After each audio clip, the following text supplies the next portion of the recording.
बाप, बेटे और रूह पाक के नाम से।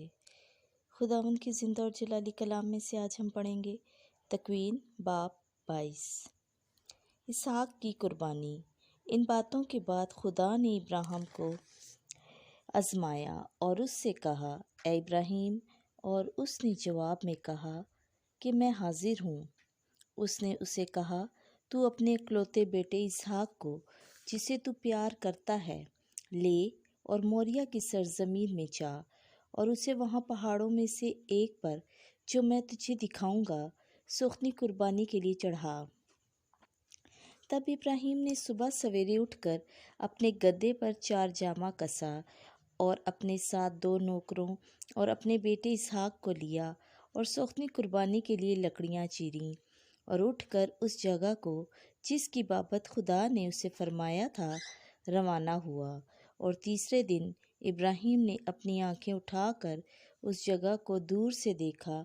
तब उसने अपने नौकरों से कहा कि तुम यहाँ गधे के पास ठहरो, मैं और लड़का वहाँ जाएंगे और सजदा करके तुम्हारे पास वापस आएंगे। उसने सुखनी कुर्बानी की लकड़ियाँ लेकर अपने बेटे इसहाक पर रखीं और अपने हाथ में आग और छुरी ली और दोनों चल पड़े। तब इसहाक ने अपने बाप से कहा, ऐ मेरे बाप। उसने जवाब में कहा, ऐ मेरे बेटे, क्या है? उसने कहा, देख, आग और लकड़ियाँ तो हैं, लेकिन सुखनी कुर्बानी के लिए बरा कहाँ है?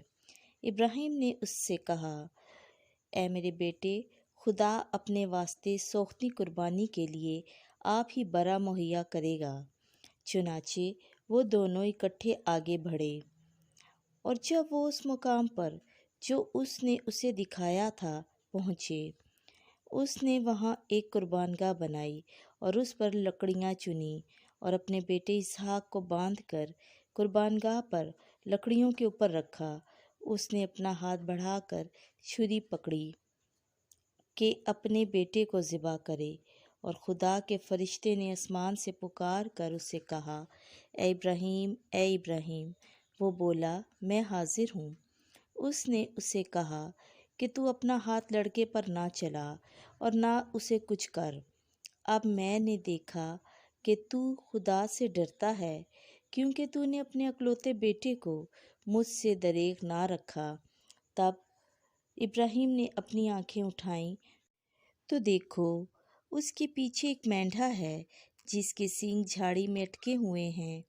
और इब्राहिम उस मेंढे के पास गया और उसे पकड़ा और अपने बेटे के बदले में सुखनी कुर्बानी के लिए चढ़ाया। और उसने उस मकाम का नाम खुदावंद मुहैया करता है रखा। चुनाचे आज तक ये कहावत है कि पहाड़ पर खुदावंद मुहैया करेगा। वादों की तजदीद।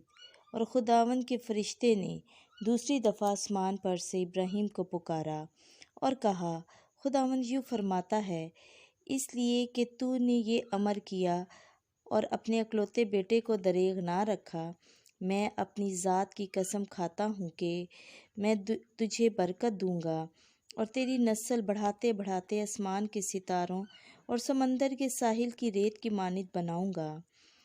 तेरी नस्ल अपने दुश्मनों के दरवाज़ों पर काबिज़ होगी।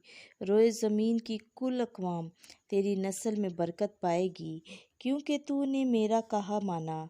तब इब्राहिम अपने नौकरों के पास वापस आया तो वो उठे और एक साथ बैर शिबा को गए और वहाँ रहा।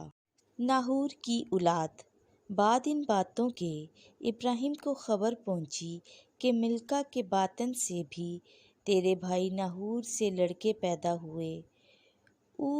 उसका पहलौठा और उसका भाई बूज और कमोइल अराम का बाप और कासिद और हज़ो और फिल्दाश और बतोइल और यदलाफ और बतोइल से रिफ़का पैदा हुई। मिल्का से ये 8 इब्राहिम के भाई नाहूर के लिए पैदा हुए।